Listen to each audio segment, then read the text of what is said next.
بسم اللہ الرحمن الرحیم۔ السلام علیکم۔ میرے ہاتھ سے جار چھوٹ کر زمین پہ جا گرا۔ نہیں، پھر سے نہیں۔ میں نے چیخنے کی کوشش کی لیکن میری آواز نے میرا ساتھ نہ دیا۔ مجھے ایسے محسوس ہوا جیسے میرے جسم میں جان نہ رہی ہو۔ میں نے پلٹ کر دروازے کی طرف بڑھنا چاہا تو مجھے لگا جیسے میرے قدم من کے ہو چکے ہوں۔ تبھی میں نے اسے شیڈ سے اترتے دیکھا۔ میرے جسم زور سے ڈر گئی۔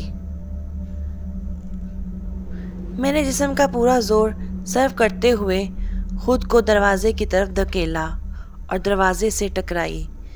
دروازہ کھل گیا۔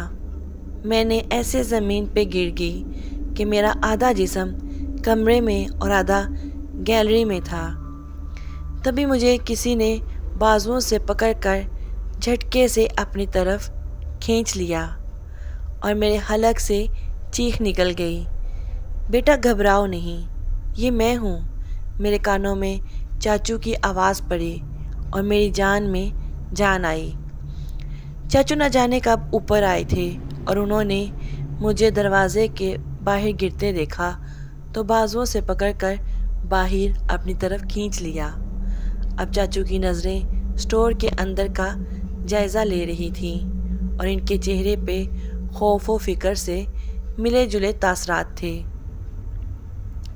بیٹا میرے ساتھ آؤ، مجھے تم سے کچھ بات کرنی ہے، چاچو نے میرا ہاتھ پکڑ کے مجھے نیچے کی جانب لے جاتے کہا اور میں ڈری سہمی ان کے ساتھ چل پڑی۔ چاچو مجھے ساتھ لیتے ہوئے واپس پہلی منزل پہ آئے اور باہر صحن کی طرف چل دیے۔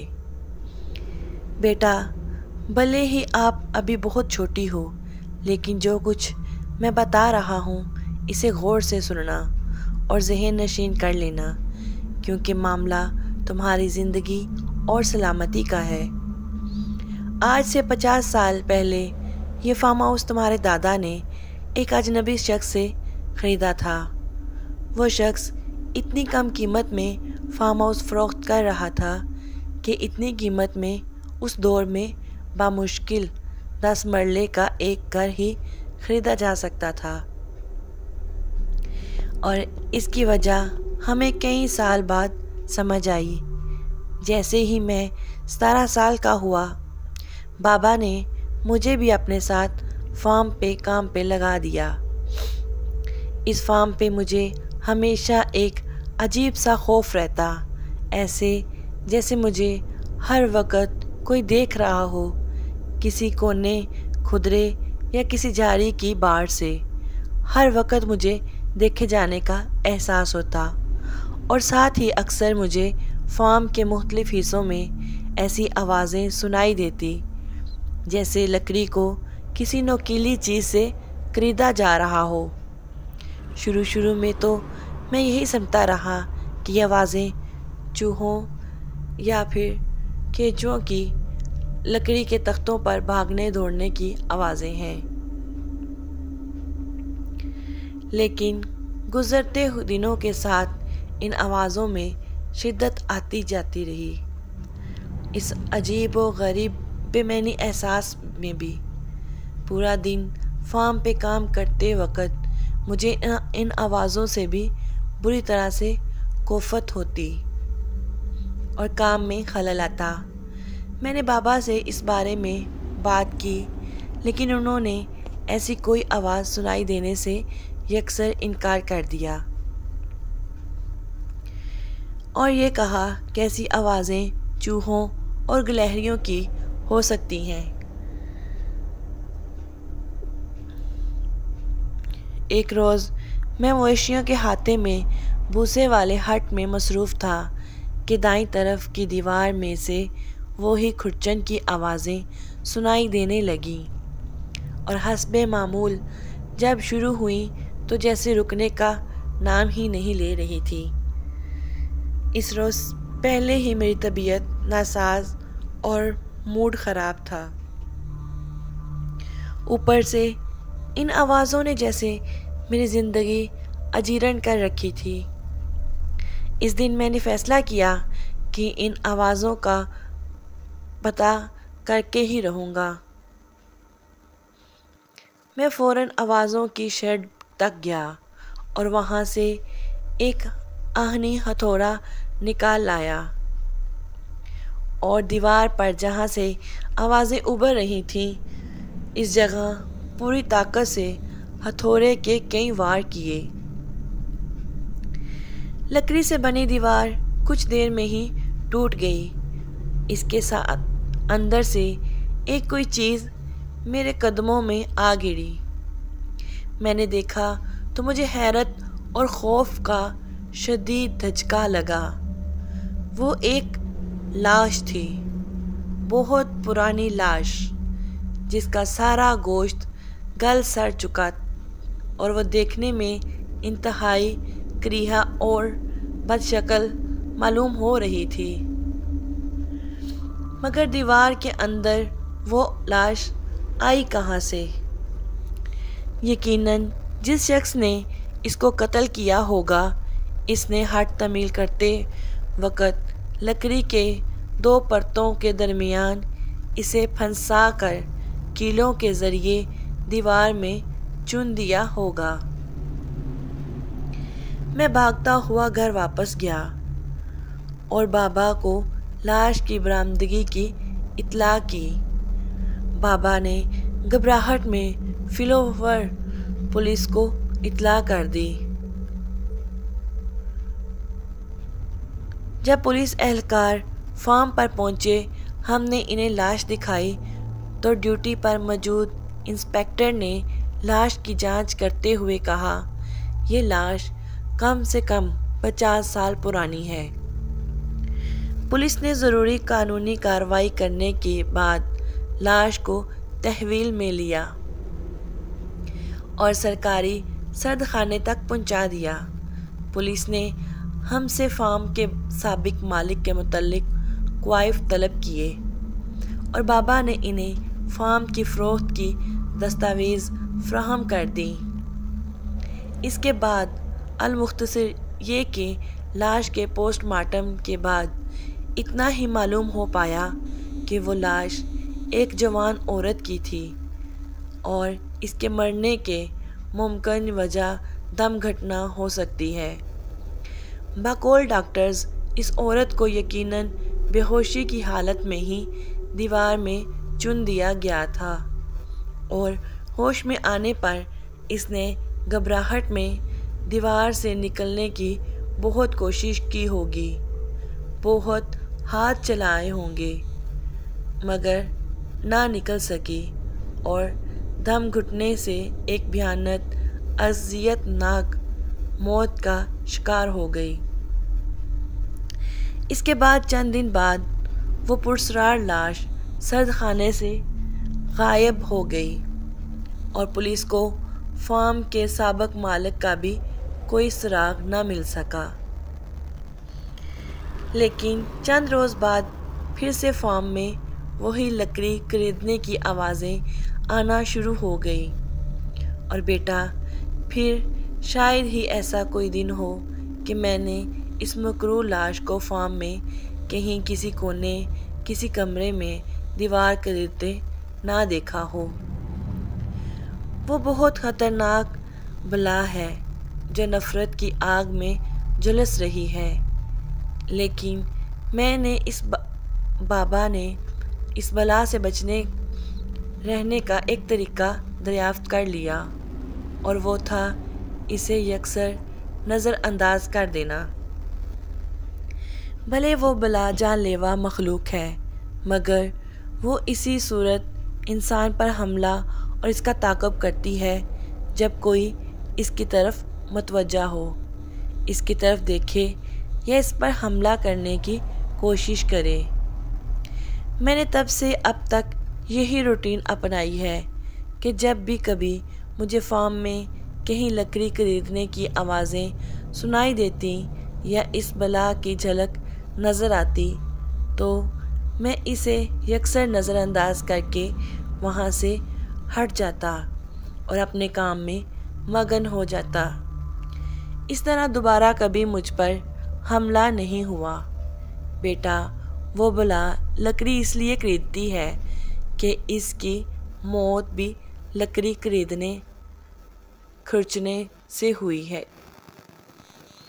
اور حملہ اس لیے کرتی ہے کہ اس کا قاتل بھی اسی فارم کے تعلق رکھتا تھا۔ اب اس بلا سے نظر تم پر پڑ چکی ہے، وہ آسانی سے تمہارا پیچھا نہیں چھوڑے گی۔ شاید وہ تمہارے گھر، اسکول تک بھی اور تمہارا تعاقب کر سکتی ہے، لیکن یہ تعاقب زیادہ لمبے عرصے نہیں چلے گا اگر تم نے اسے مسلسل نظر انداز کرنے کی عادت اپنا لی تو۔ لیکن ایسا کرنا شاید تمہارے لیے کہیں زیادہ مشکل ہو، کیونکہ ایک تو تم لڑکی ہو اور دوسرا کم عمر ہو۔ چاچو بولتے جا رہے تھے اور میں خاموشی سے سنتی جا رہی تھی۔ مجھے یہ سب ایک بھیانک خواب جیسا لگ رہا تھا، اور میں اس وقت کو کوس رہی تھی جب میں نے اس منحوس فارم ہاؤس میں قدم رکھا تھا۔ ساتھ ہی میں نے دل میں یہ فیصلہ کر لیا کہ اب کبھی چاچو کے ہاں نہیں جاؤں گی۔ وہ چھوٹا سا ایڈونچر میرے لیے زندگی موت کا مسئلہ بن چکا تھا۔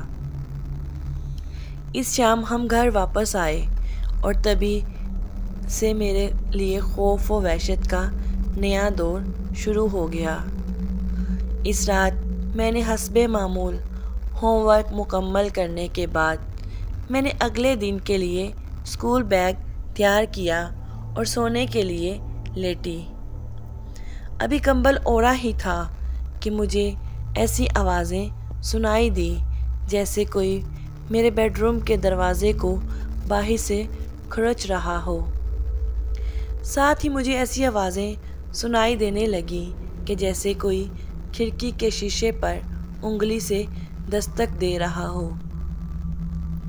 میں نے چاچو کی ہدایت پر عمل کرتے ہوئے سختی سے آنکھیں بھینچ لیں اور کمبل کو خوب اچھی طرح اپنے گرد لپیٹ لیا اور آیات کا ورد کرتے ہوئے سونے کی کوشش کرنے لگی۔ کافی دیر تک وہ مکروہ آوازیں سنتے سنتے میری آنکھ لگ گئی۔ خواب میں میں نے دیکھا کہ میں پتھروں سے بھری ایک نیم تاریخ وادی میں ننگے پاؤں بھاگ رہی ہوں، اور وہی خونی بلا میرا پیچھا کر رہی ہے۔ نوکیلے پتھر لگنے سے میرے پاؤں زخمی ہو رہے تھے اور ان سے خون بہتا ہوا زمین پر میرے قدموں کے نشان بنا رہا تھا۔ اچانک ایک پتھر کی ٹھوکر لگتی ہے اور میں منہ کے بل گر جاتی ہوں۔ آن کی آن میں وہ بلا میرے سر پر پہنچ جاتی ہے اور اپنے نوکیلے پنجوں سے میرے جسم کا ایک ایک عضو ادھیڑ کر رکھ دیتی ہے۔ یہ خواب دیکھ کر خوف کے مارے میری آنکھ کھل گئی۔ میں پسینے میں شرابور تھی اور میرا جسم بری طرح کانپ رہا تھا۔ مجھے یہ بات گھر میں سب سے چھپا کر پی کر رکھنی تھی۔ جو بھی کچھ بھی ہو جائے، میں کبھی نہیں چاہوں گی کہ وہ بلا میرے گھر میں کسی اور پر بھی مسلط ہو جائے، میں نے جاگتے ہی سوچا۔ اس کے بعد یہ معمول بنتا چلا گیا۔ مجھے گھر، سکول، کار، غرض ہر جگہ اس بلا کے کھرچنے کی آواز سنائی دیتی، اور چند مرتبہ تو اس کی جھلک بھی دکھائی دی، لیکن میں نے ہر مرتبہ دل پہ جبر کر کے اسے نظر انداز کرنا جاری رکھا۔ تاہم اس سے میری صحت پر بہت برے اثرات مرتب ہوئے۔ میری نیند اور بھوک اڑ چکی تھی، رنگت زرد پڑ گئی اور آنکھوں کے گرد سیاہ حلقے بن گئے۔ میں اسکول کے کام میں کمزور ہونا شروع ہو گئی اور میرے گریڈز میں بھی کمی آنے لگی۔ اس صورتحال پر میرے والدین بہت پریشان تھے اور یکے بعد دیگرے کئی ڈاکٹرز اور اسپیشلسٹ سے میرا معائنہ بھی کروایا۔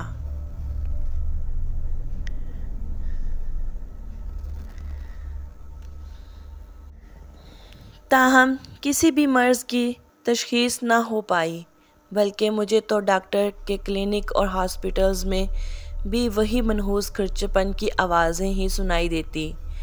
3 ماہ میں میری حالت اتنی بگڑ چکی تھی کہ اسکول انتظامیہ نے مسلسل بری کارکردگی دکھانے اور صحت کی خرابی کی وجہ سے مجھے مزید پڑھانے سے معذرت کر لی اور میرا اسکول بھی خارج کر دیا گیا۔